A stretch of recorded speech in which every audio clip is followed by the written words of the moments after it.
Vamos toda a igreja, em nome do Senhor Jesus. Amém. Que alegria podermos fazer parte do povo de Deus, do povo que diz só para ti adorar, povo que diz para fazer o teu nome grande.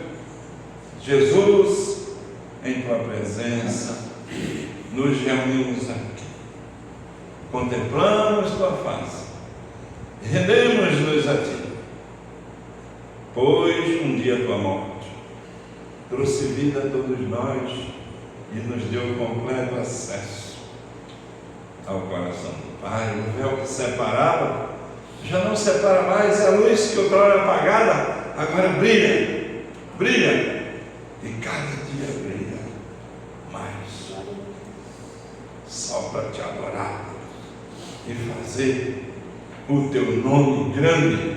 Estamos nós aqui. Sendo assim, Deus fala conosco através da sua palavra, através das orações, através dos cânticos, através da comunhão e através da exposição da sua palavra. Que o Senhor nos edifique hoje à noite, como tem sido aqui no meio do seu povo. Abra a palavra do Senhor na carta do apóstolo Paulo à igreja de Éfeso, no capítulo 2. Carta escrita no capítulo 5, versículo 1 e 2. Efésios, capítulo 5, versículo 1 e versículo 2. Carta de prisão. Fiquemos de pé para a leitura da palavra e iremos ler em uma só voz.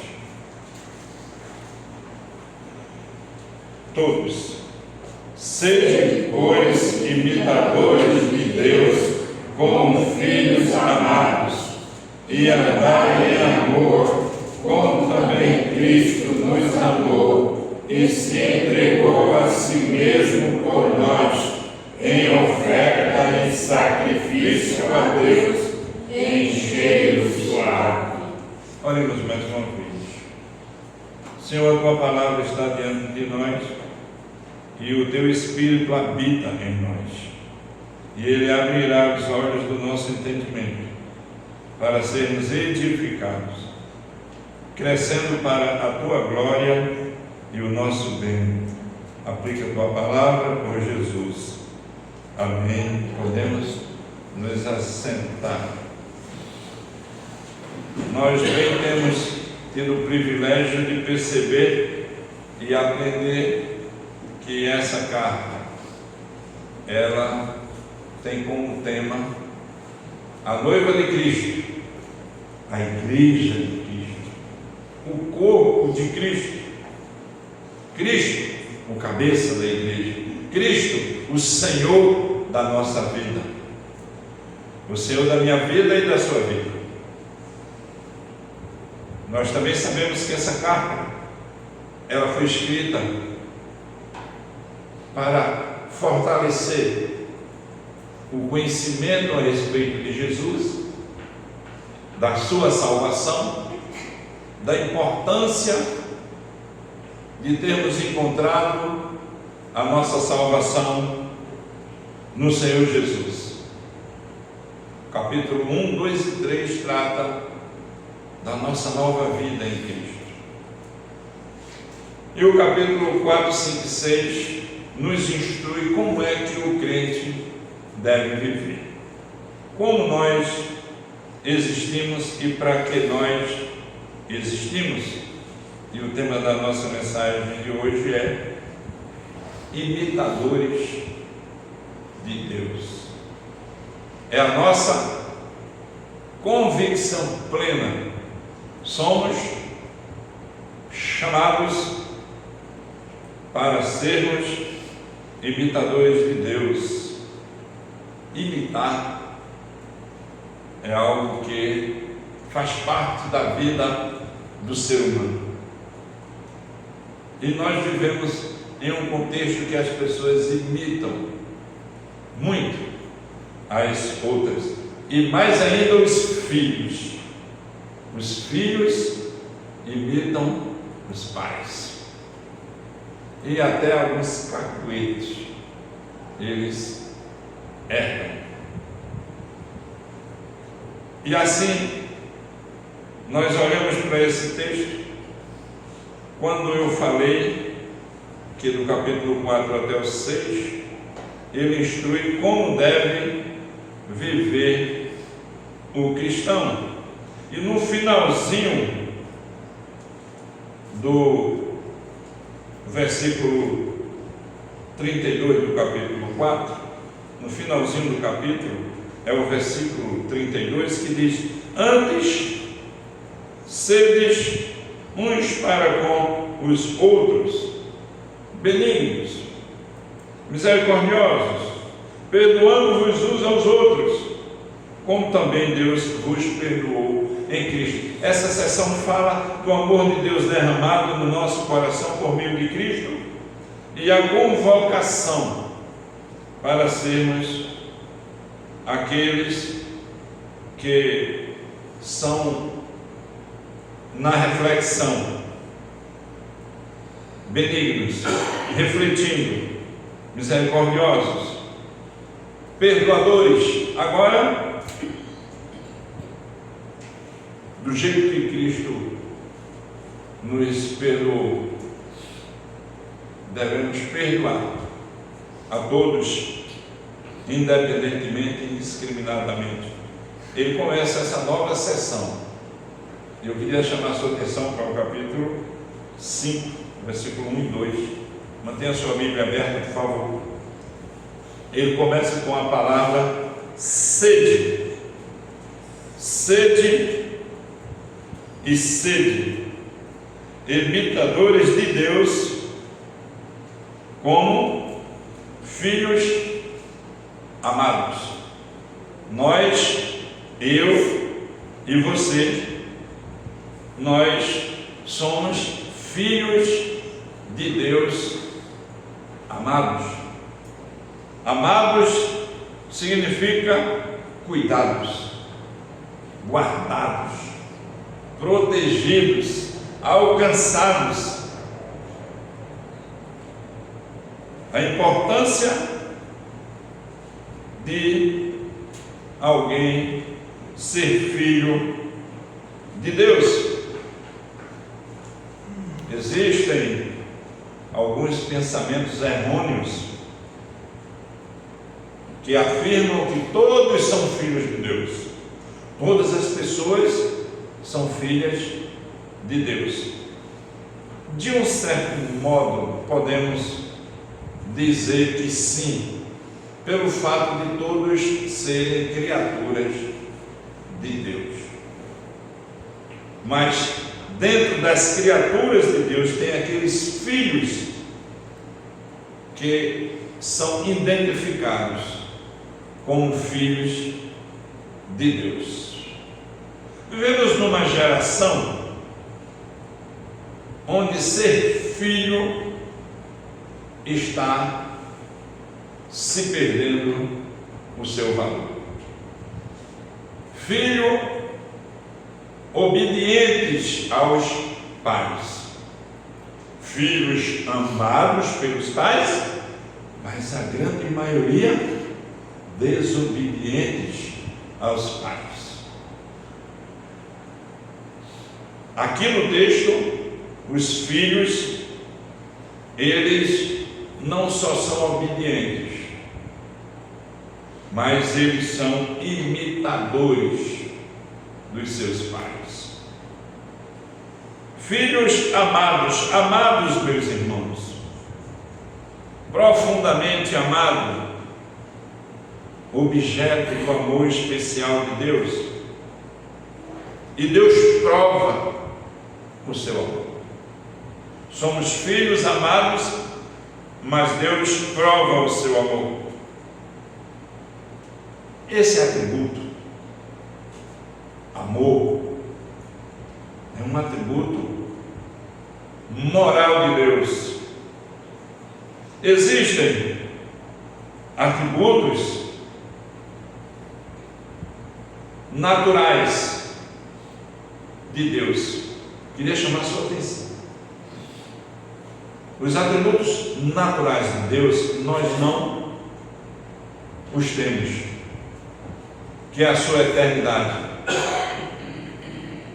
que é a sua soberania, que é a sua onipresença, que é a sua onipotência, que é a sua onisciência, que é a sua eternidade, que é a sua perfeição.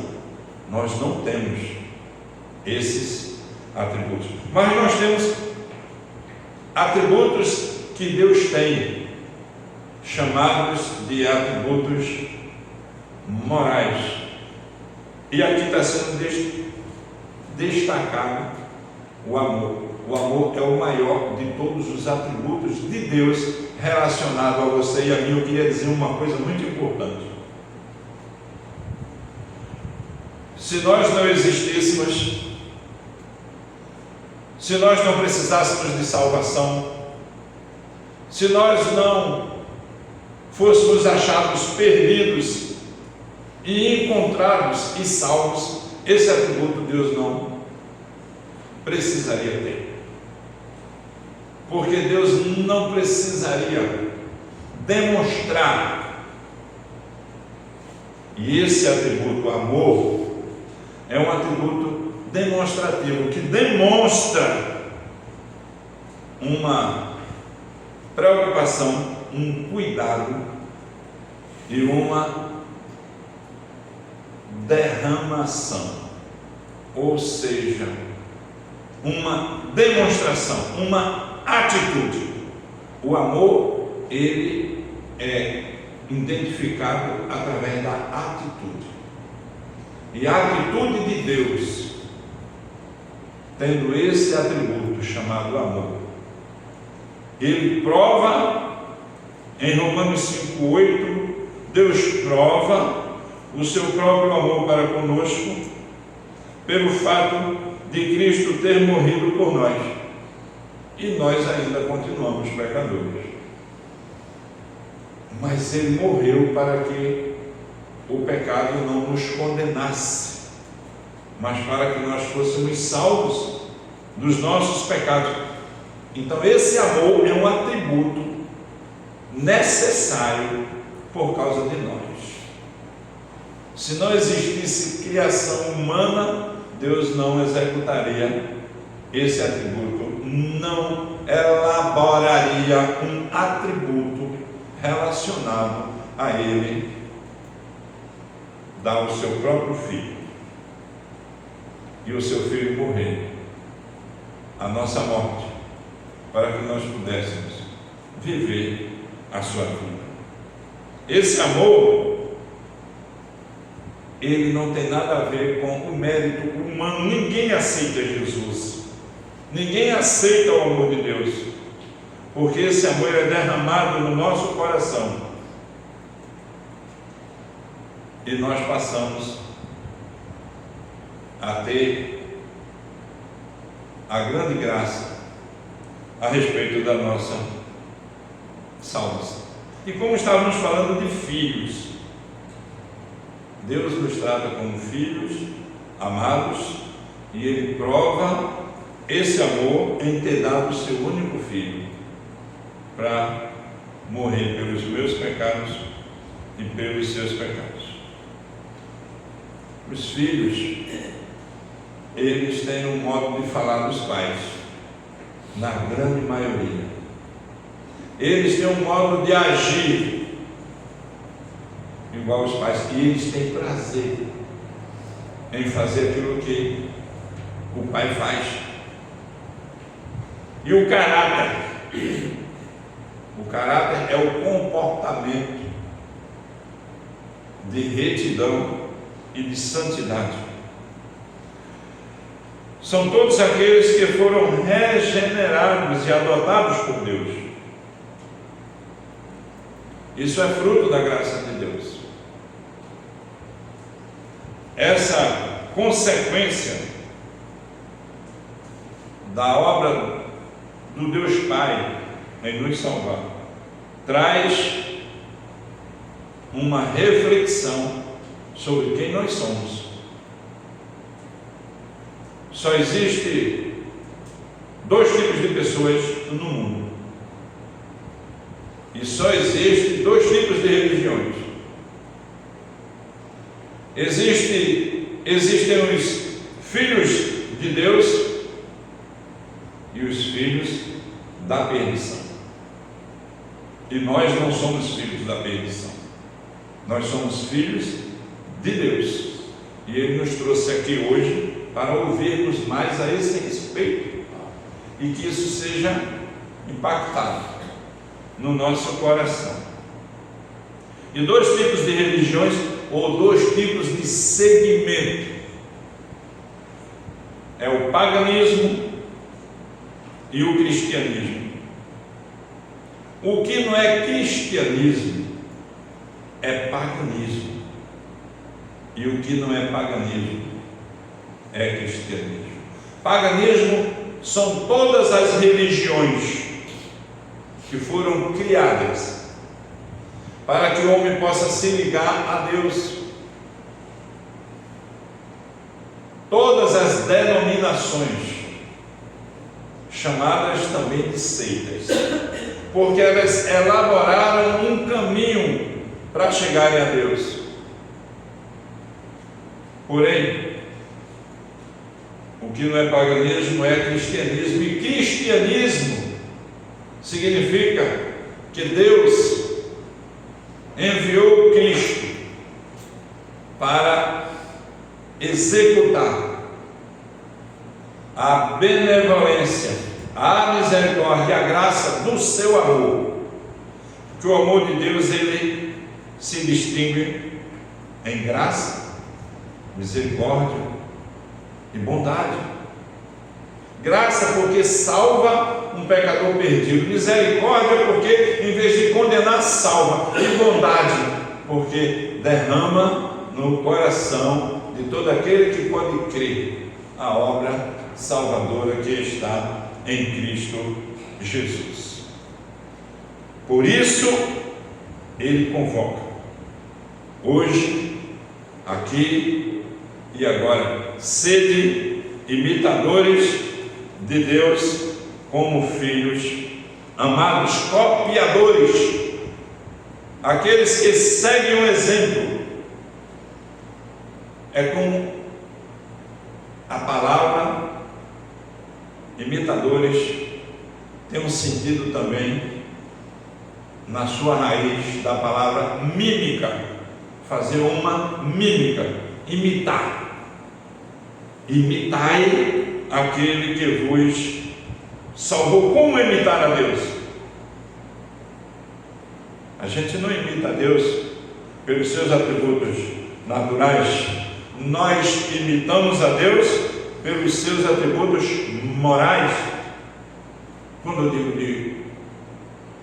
Quando eu falo de atributos morais, eu estou falando de amor. Nós podemos amar. Misericórdia, um atributo de Deus. Nós podemos ser misericordiosos. Santidade, separado do mundo. Deus é separado do pecado do mundo, e nós podemos ser separados do mundo e do pecado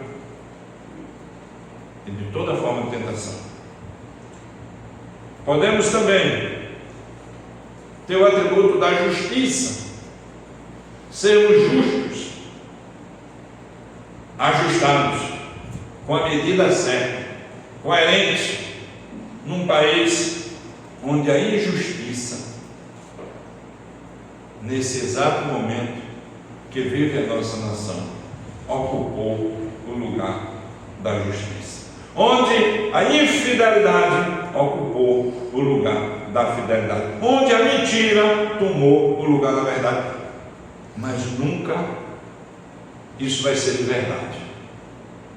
Nunca a mentira pode tomar lugar da verdade. A injustiça pode tomar lugar da justiça. A maldade poderá tomar lugar da bondade. O sarcasmo e a violência tomam lugar da misericórdia. Nunca. A maldade toma lugar da bondade. É um momento passageiro. O homem pensa, age e vive de forma rebelada contra Deus. E nós vivemos nesse cenário e somos chamados para sermos. Tem 3 verdades que compõem essa realidade de cada um de nós: o ser, o ter e o fazer. Essas 3 realidades fazem parte da vida do crente. Nós somos, importante que nós somos filhos amados de Deus. Nós temos essa graça da nossa salvação. E nós fazemos, imitamos a Deus com as nossas atitudes. Como Deus age, eu vou agir. Como Deus pensa, eu vou pensar. E por isso que temos atributos para nos guiar, para que nós não digamos: como eu vou ser imitador de Deus? Através de uma vida regulada pelos mandamentos, pelos atributos naturais. Sede misericordiosos, como também misericordioso é o vosso Pai. Sede santos, como também é santo o vosso Pai. 1 Pedro diz: sede santos. O apóstolo Pedro está pegando um versículo do livro de Levítico, e ele chama a atenção com relação à santidade, que é outro atributo que nós temos em nós e existe em Deus, do qual já mencionamos há pouco. E quando diz: sede santos, porque eu sou santo, o Senhor Deus está chamando a atenção do seu povo. E agora Pedro, depois de 12.000 anos, escrevendo a sua carta aos irmãos que são forasteiros ou foram dispersos por causa do Evangelho, perseguidos, e ele escreve dizendo: porque está escrito: sede santo, porque eu sou santo. Esse versículo me chama muita atenção também, porque quando a gente vai fazer o seminário para ser pastor, nós passamos 4 anos no seminário. E eu estou me referindo ao seminário presbiteriano do Norte, lá em Recife, onde nós estudamos 4 anos para sermos pastores. E para a conclusão do curso, nós fazemos uma monografia, nós fazemos um sermão de prova e nós fazemos uma exegese de um texto bíblico.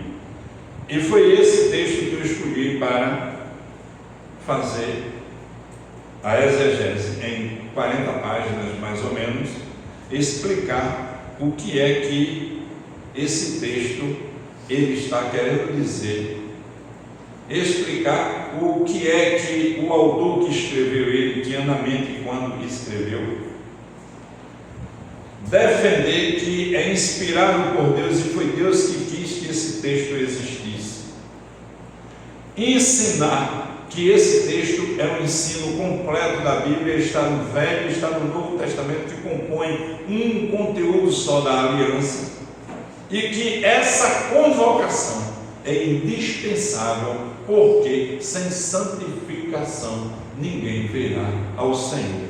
E esse texto é magnífico. Ele usa a mesma palavra que que é usada no capítulo 5 de Efésios: sede. Continue, não pare, se aproprie, busque ser santo como Deus é santo, e Ele revelou esse seu caráter de sua santidade. Enviou o seu Filho para que pudesse ser contemplado, Jesus ser contemplado, e o seu comportamento que demonstrava misericórdia, amor, santidade, justiça, vinda da parte de Deus, ser imitadores de Deus. E olha só que coisa maravilhosa, os discípulos de Jesus sempre estavam questionando Jesus, e eles em alguns momentos ficavam perplexos, ao ponto de, em um daqueles momentos de perguntas, eles disseram a Jesus: Jesus, o Senhor fala que veio fazer a vontade do Pai, que o Pai enviou para fazer a obra, então mostra-me o Pai. E Jesus se dirige aos discípulos e ensina para eles da seguinte forma: quem vê o Pai vê a mim, e quem vê a mim vê o Pai, porque o que vocês precisam é de caráter, é de comportamento, da novidade da vida que foi derramada sobre a vida de vocês. Vocês são filhos de Deus. Vocês eram filhos das trevas, vocês andavam segundo o curso desse mundo, agora vocês são filhos da luz e andam segundo a verdade da vida, da santidade, da retidão, da pureza e da bondade de Deus. É isso que nós somos, filhos de Deus. E os filhos imitam os pais, como eu falei, em cada detalhe ou em alguns detalhes. É um aprendiz. Um filho é um aprendiz. Na nossa sociedade está havendo uma pesquisa dos conflitos, dos traumas, dos dilemas que os filhos apanham e herdam na sua infância, e que esse tipo de experiência produz um jovem, um adulto perturbado, muitas vezes imaturos, muitas vezes desconcertados. Essa sociedade que nós vivemos inseridos nela, ela mostra que as pessoas,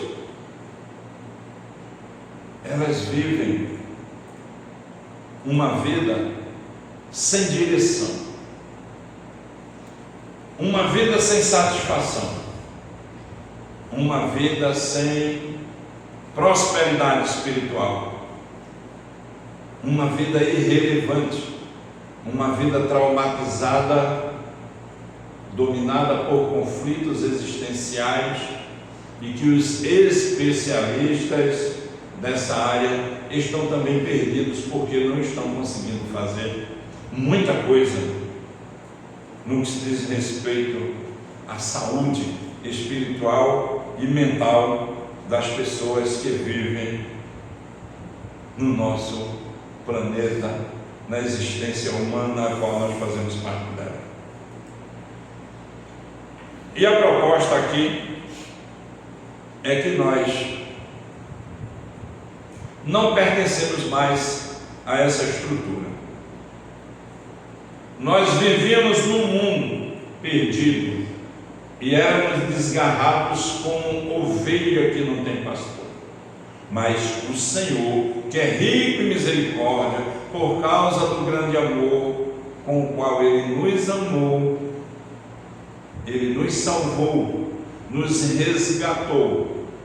E agora trouxe uma proposta para cada um de nós, porque se nós formos olhar do jeito que é instruído para a nossa infância, para a nossa adolescência, nós não vamos conseguir caminhar, porque cada um tem um conflito e um problema maior do que o outro. Por isso que o Senhor Jesus, Ele veio para nos resgatar, e Ele nos resgatou, porque se alguém fosse sofrer esses dilemas e atestasse que esses resultados produziram conflitos e dilemas e síndromes, Jesus seria aquele que mais se muniria, Jesus seria aquele que mais seria invadido, seria dominado por tais conflitos. Perceba, Jesus nasce numa família pobre, e Ele deixou a sua glória porque Ele era totalmente rico, Ele era totalmente majestoso, deixou a sua majestade e se tornou servo. Jesus, aos 12 anos, foi lá no templo dizer que ele estava caminhando para morrer. Uma pessoa com 12 anos, que sabe, que tem compreensão, que ele não vai viver muito, que a sua morte está determinada, e aos 33 anos ele vai morrer, e que ele não vai ter muitos amigos na terra, porque as pessoas andam distante da verdade, distante de Deus, e que as pessoas não irão caminhar com ele, e que os religiosos irão desprezá-lo, e que a sociedade não vai aceitá-lo, e ele vai ser mal compreendido. As pessoas não irão elogiá-lo, ele não será valorizado como um ser social, ele não terá um prumo de exaltação, o qual todo mundo busca aqui na terra, pelo menos é o ensino e a instrução para isso. E foi um homem simples. E o texto que nós lemos, que nos convida a sermos imitadores desse ser, que mais adiante o apóstolo Paulo diz: sede meus imitadores, como eu sou de Cristo. Eu sou um aprendiz, eu sou alguém que foi chamado para ser um pescador. E aqui em Miranda é muito importante isso, porque em Miranda, Lourival, todo mundo é pescador, sabia disso? Eu tenho feito uma pesquisa aí, perguntando: sabe pescar? As pessoas dizem: eu não gosto muito não, mas sei. Outros dizem: olha, eu gosto, mas eu prefiro naquela temporada que não tem mosquito. Outros falam: rapaz, se você me chamar para pescar a qualquer hora. Então essa é a cidade do pescador, e Jesus disse: você é um pescador. Eu estou te chamando para ser pescador de gente. Você vai pescar. Jesus era um carpinteiro. Seu pai era um carpinteiro. Ele construía casas de madeira e ainda fazia móveis. E o seu filho imitava o pai. E Jesus chama, acima de tudo, para sermos cristãos, cristos pequenos, cristão significa Cristo pequeno. Eu e você fomos chamados para sermos imitadores de Deus, refletir a sua presença, esse modelo que o Senhor nos chama para ter uma vida de santidade e de retidão. Então nós não iremos olhar para trás. Não importa qual foi o nosso passado, importa que no presente nós somos, como tem atrás nos bagageiros de alguns caminhões, e lá no Nordeste tem muito, escrito assim: eu sou filho de Deus, irmão de Jesus, guiado pelo Espírito Santo, sou fraco. É uma expressão comum. Não sou fraco, eu sou filho de Deus, eu me apropriei da graça de Deus, e o Espírito Santo vai lavando e varrendo todas as minhas impurezas, todos os meus traumas, todos os meus conflitos, e o Senhor nos dá graça, porque nós não éramos filhos e passamos a ser filhos. E em que áreas nós devemos imitar a esse Deus, não é? Em santidade, amor, misericórdia, como já falei, justiça, perdão. E esse amor, ele existe porque Deus sacrificou o seu Filho. E o texto que nós lemos, andai, versículo 2, andai em amor. Esse amor que foi derramado no nosso coração por meio de Cristo Jesus. Primeiro ele diz sede, agora ele diz andai, vivei, aceitai, se deleitai, vivam esse momento de andar em amor, porque Cristo nos amou primeiro. Cristo nos amou. Como foi que Cristo nos amou?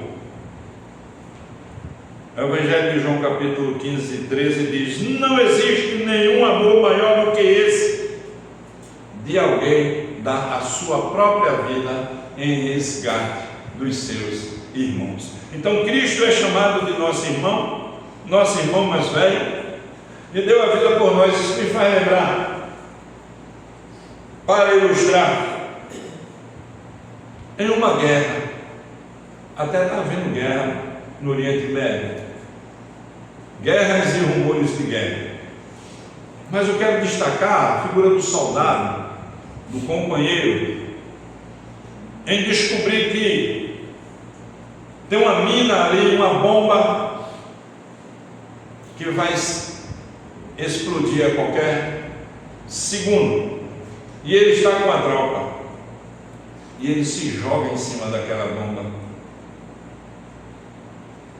e a bomba explode, e ele morre para livrar aqueles que estão perto dele, os seus amigos, seus companheiros. E com Cristo foi muito mais. Cristo morreu por mim e morreu por você. E a Bíblia diz, e a palavra diz, que nós não éramos amigos, nós éramos inimigos da cruz de Cristo, inimigos da salvação, inimigos de Deus, e Ele resolveu nos salvar e dar a vida por cada um de nós. Eu queria chamar a sua atenção para o versículo 2, mais uma vez, por favor. E andar em amor, como também Cristo nos amou. Como foi que Cristo nos amou? Se entregou a si mesmo por nós. Jesus se colocou no nosso lugar. Aquele soldado, a figura, ele morreu por seus amigos. Mas ele morreu pelos seus amigos, mas os seus amigos um dia irão morrer. Por isso que dá para ilustrar, mas não dá para explicar direito. Não dá para explicar no seu conteúdo. Cristo, ele morreu, mas ele não morreu pelos seus amigos. Cristo morreu pelos seus inimigos. E ele vai nos convocar para nós nos preocuparmos e nos dedicarmos aos nossos inimigos também. Nós teremos a comunhão da igreja, o amor aos perdidos e o amor aos inimigos. Nos dedicarmos a ajudar os nossos inimigos. E aqui, ele se entregou a si mesmo por nós, em oferta e sacrifício a Deus, em cheiro suave. Eu queria destacar essas três expressões aqui. Primeiro, o apóstolo Paulo, ele está usando a palavra oferta. Oferta, depois sacrifício e depois aroma suave. As ofertas, meus irmãos, existiam vários tipos de ofertas antes de Jesus ser a oferta única, eficaz. Essa oferta que Cristo foi e ela apontava para o Velho Testamento. Tudo que aconteceu antes de Cristo vir, Deus deixou ofertas. O seu povo trazia as ofertas, e essas ofertas, elas eram de sacrifício. Por isso que ele usa a palavra oferta e sacrifício. Existia a oferta do holocausto, que um carneiro, um boi, um pássaro, era levado para o sacrifício pelo pecado do povo. Presta bem atenção. Deus olhava para o povo e o seu povo estava em pecado. Então existia a oferta pelo pecado da ignorância. Era aqueles pecados que você pratica, ou os pecados que aquele povo de Deus praticava, que eles não lembravam. Eles quebravam os mandamentos inconsequentemente. Eles não honravam o dia do Senhor muitas vezes, e eles se tornavam impuros diante de Deus. Então tinha um sacrifício da oferta pelo pecado. E existia o holocausto, que a oferta era queimada toda no altar. Tinha um altar grande, uma churrasqueira 10 vezes maior do que aquela que a gente acha que churrasco aqui. E lá era colocado o animal inteiro, e lá ele era queimado. O seu sangue era derramado. Existia a oferta pacífica.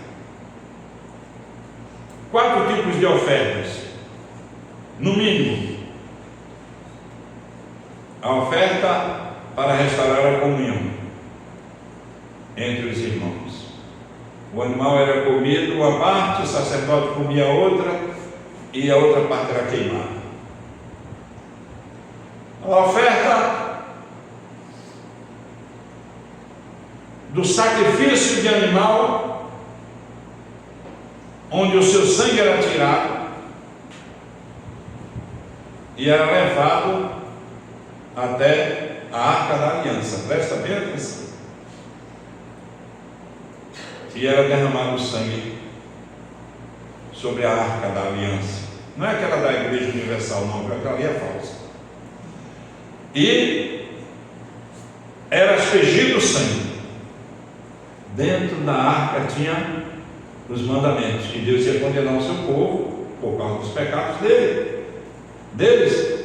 Então, tinha que haver esse tipo de sacrifício. Tinha um sacrifício pelo pecado da ignorância. Pecados que os irmãos não viam direito à gravidade deles, e os pecados de que eles não lembravam. E o holocausto, que o animal era colocado todo na churrasqueira, no altar, na fogueira, e era todo queimado. E o apóstolo Paulo, quando diz, agora vai ter mais sentido para mim e para você, andai em amor também como Cristo nos amou e se entregou a si mesmo por nós, em oferta e sacrifício a Deus, em cheiro suave. E aquele animal, ele era queimado, e a fumaça subia como símbolo de que a fumaça representava o animal que foi morto. Quem é que não gosta de um bom perfume? Não é verdade? Uns gostam mais, outros gostam menos, mas todo mundo gosta de perfume. Tem gente que não gosta de comprar, né? Alguns perfumes muito caros, mas existem perfumes e perfumes. Existem umas que as pessoas dizem, esse é muito doce. Eu não entendo muito bem de perfume, mas outros dizem, não, esse aqui é suave. Ah, esse aqui é top. Então, quando aquele animal era queimado, a sua fumaça subia como um perfume agradável às narinas de Deus. E Deus olhava para o sacrifício e a obediência do povo e a falta de condições e capacidade do seu povo de resolver o problema dos seus pecados. Eles se colocavam diante de Deus dizendo, Senhor, eu não posso fazer nada pelos meus pecados. E é o que o texto está dizendo, andai em amor, como também Cristo nos amou, e a si mesmo se entregou por nós, em oferta e sacrifício, em cheiro suave. Só o sacrifício de Cristo agradou a Deus. Por isso que nós não podemos fazer sacrifícios. Se nós sacrificarmos qualquer sacrifício, não será aceito pelo Senhor, porque Cristo é o perfeito sacrifício.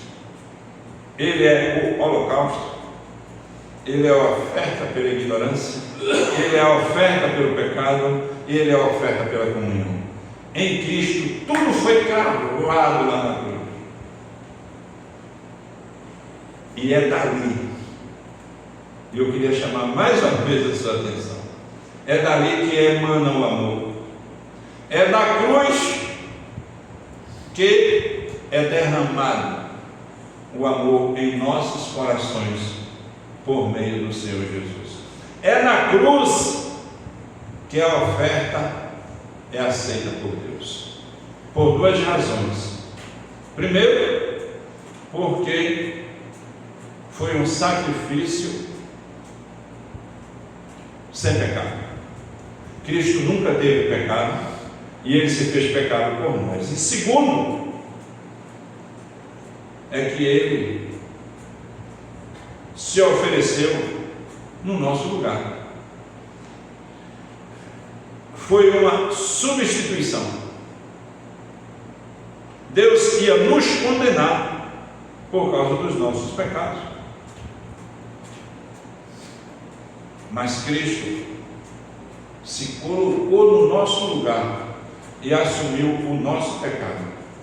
Em vez do Senhor condenar eu e você, Ele condenou Jesus. Jesus se propôs a ser condenado no nosso lugar por duas razões também. Primeiro, porque nós não podíamos pagar os nossos pecados. Segundo, se nós pudéssemos pagar os nossos pecados, nós não teríamos direito à salvação. Pagamos apenas o que devíamos. Isso me faz lembrar uma mercearia, uma venda, um barracão. Hoje não tem tanto isso, por causa dos cartões de crédito que nós temos, e de débito que nós temos, e Pix, e muitas outras facilidades. Mas quando eu era mais jovem, isso não faz muito tempo, dá para perceber, não é? Quando eu era mais jovem, nós íamos comprar e tinha alguns barracões que vendiam fiado, vendiam para pagar depois, e as pessoas iam lá e faziam suas compras, e era anotado no papel lá, é o nome de cada um, e quando alguém recebia o dinheiro no final do mês, o seu salário, ia lá e pagava. Pagou o que devia, tem direito a quê?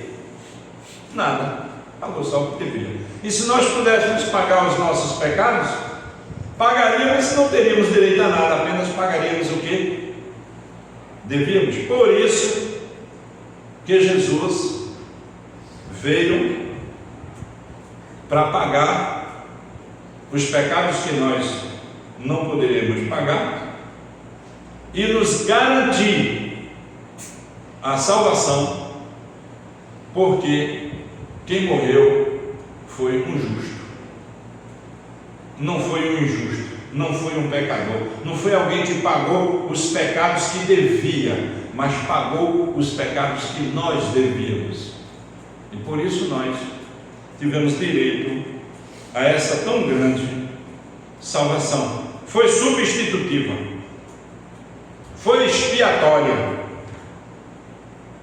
O sangue de Cristo foi derramado e nos purificou de todo o pecado. E essa aceitação diante de Deus é porque Jesus é perfeito. Não era perfeito, ele continua perfeito. Então essa cruz ofereceu um sacrifício perfeito, e nós não precisamos de outro sacrifício. Um coração grato por tudo isso faz uma diferença imensa. E aí nós desejamos ser imitadores de Deus, porque Ele nos comprou e nós pertencemos a Ele, e Ele se ofereceu voluntariamente. Ele cumpriu perfeitamente o sistema da lei sacrificial. Foi o inocente no lugar do culpado. O sacrifício de Cristo foi aceito por Deus, porque Ele é perfeito e o seu sacrifício foi perfeito. E nós somos convocados pelo Senhor para concluir a mensagem de hoje. Somos conclamados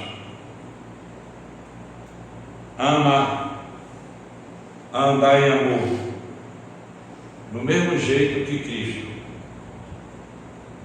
deu a vida por nós. Nós precisamos dar a vida pelo nosso cônjuge, pelo nosso filho, pelo nosso parente, pelo nosso inimigo. Dar a vida a se dedicar ao outro, a se preocupar com a vida do outro, anunciar a salvação que está em Cristo para o outro. Andar em amor envolve o perdão. Às vezes nós passamos tempos e tempos guardando um rancor no coração. Passamos dias e meses chateados com Deus, chateados com o nosso próximo. Perdoamos, mas não perdoamos a todos. Temos dificuldade de se relacionar com aqueles que nos maltrataram, com aqueles que nos injuriaram, com os nossos inimigos. Cristo morreu pelos seus inimigos e disse: agora você também precisa imitar a Deus, dando a oportunidade do seu inimigo fazer parte da sua vida.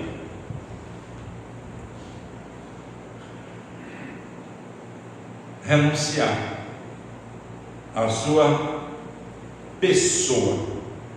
O mundo do arrogante, do orgulhoso, pelo mundo do humilde, que a humildade é a verdadeira grandeza. E o serviço, hoje nós vimos aqui pela manhã as boas obras, e um dos irmãos que estavam aqui falaram das atitudes, dos comportamentos que precisamos ter com aquele ou aqueles que estão imitando a Deus, como Deus age, uma entrega total ao serviço do Senhor, a evangelização. E eu queria destacar aqui, nessa conclusão, 4 formas de amor, porque o texto rola, envolve, circula e o centro fica que a base da vida cristã é o amor. Quem ama, imita a Deus. Quem ama, obedece a Deus. Quem ama, imita a Cristo. Quem ama, cuida. Quem ama, se entrega. E eu falei de 4 tipos de amor. Na nossa pesquisa, de alguns autores, ou na sua grande maioria, eles falam de 3 amores. E C.S. Lewis, que é um pastor presbiteriano, que não está mais entre nós, mas escreveu vários livros, e um deles é intitulado Os 4 Amores.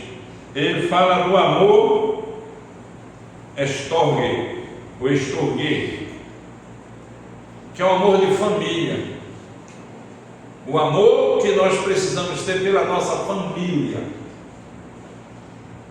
o amor familiar, o amor natural, que existe entre pais e filhos, entre filhos e irmãos, pelo menos deve existir, deveriam existir, existem, para a possibilidade e a realidade de se viver.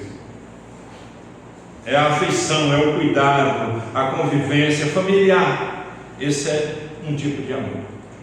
O segundo tipo de amor é o amor filéu ou filia, é o amor de amizade. Existem amigos mais achegados do que um irmão, mas existe uma amizade maior para ser cultivada no meio do povo de Deus. Amor entre irmãos,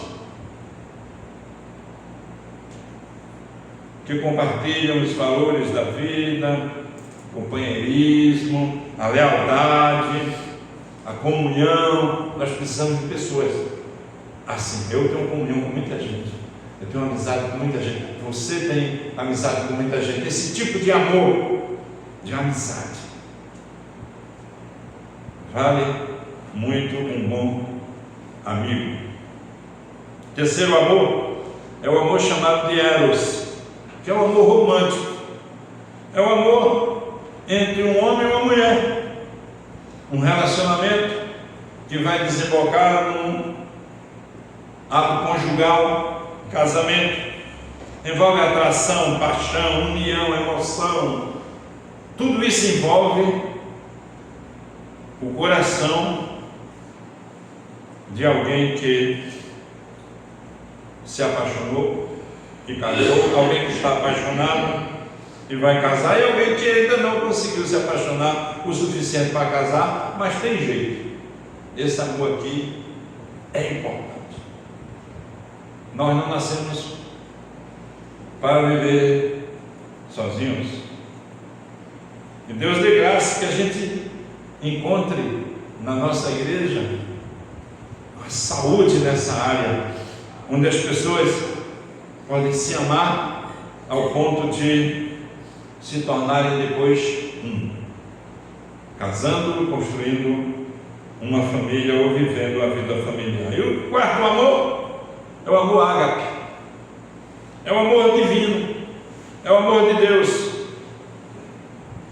é o amor sacrificial, porque Deus amou o mundo de tal maneira que deu o seu Filho unigênito, para que todo aquele que nele crê não pereça, mas tenha vida eterna. O amor sacrificial, o amor que faz com que a pessoa se coloque no lugar da outra e seja capaz de morrer pelo outro. Esse amor é incondicional, ele não busca o seu bem, ele busca o bem do outro. Foi assim que Cristo fez. É o amor de Deus revelado em Cristo Jesus. E algumas aplicações. Para que exista o amor familiar, ele é natural, mas para que ele seja duradouro, ele precisa do amor ágape, que é o amor sacrificial. O amor entre amigos, a amizade que nós estamos desenvolvendo como povo de Deus, que é um amor também que nós buscamos ter amigos fiéis e leais, cada um de nós, precisa do amor ágape, que é o amor soberano, pleno, que vem de Deus. E o amor eros, que é o amor do romance, o amor romântico, o amor de um casal, um relacionamento conjugal. Ele só consegue ser duradouro se o amor ágape, que é o amor de Deus, estiver cobrindo como guarda-chuva dos céus. Então todos esses amores, essas formas de amor, elas precisam do amor ágape. E esse amor ágape é exatamente o amor que nós encontramos no versículo 2 do capítulo 5. Andai em amor. Esse amor aqui é o amor ágape, o amor de Deus. Cristo nos amou, o amor de Deus, se entregou, o amor de Deus,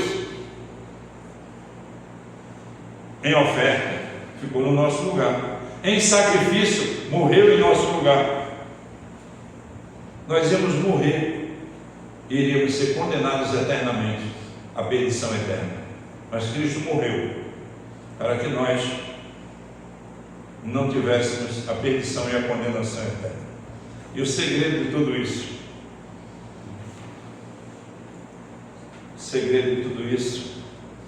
é que Jesus não ficou na morte.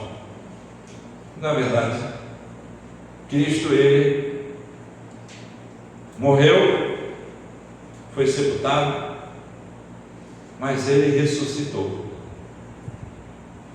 E ele está aqui no nosso meio. Ele é o cabeça dessa igreja. Não é o pastor, não é o líder, não é o presbítero, não é o diácono. Cristo é o cabeça da igreja. Ele comprou com o seu sangue por causa do seu grandioso amor.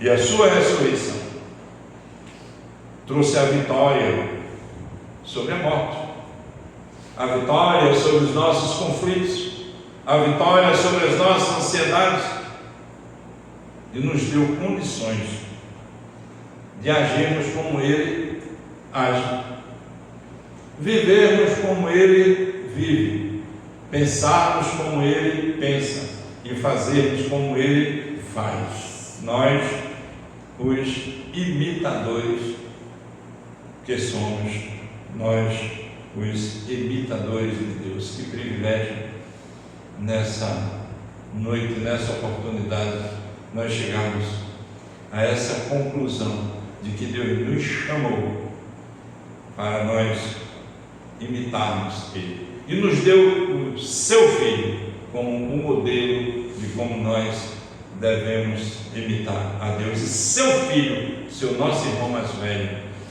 que caminha conosco, nós andamos com Ele e Ele intercede por nós para que nós possamos viver a vida de Deus, imitando a Deus no seu caráter de amor, misericórdia, justiça e servidão. Que o Senhor aplique sempre Sua palavra em nossos corações. Vamos orar? Nós louvamos o Teu nome, Senhor, pela Tua grandeza e pela Tua bondade, porque o Senhor derramou em nossos corações a tão grande salvação. E o Senhor nos resgatou do império das trevas e nos transportou para o reino do Teu Filho.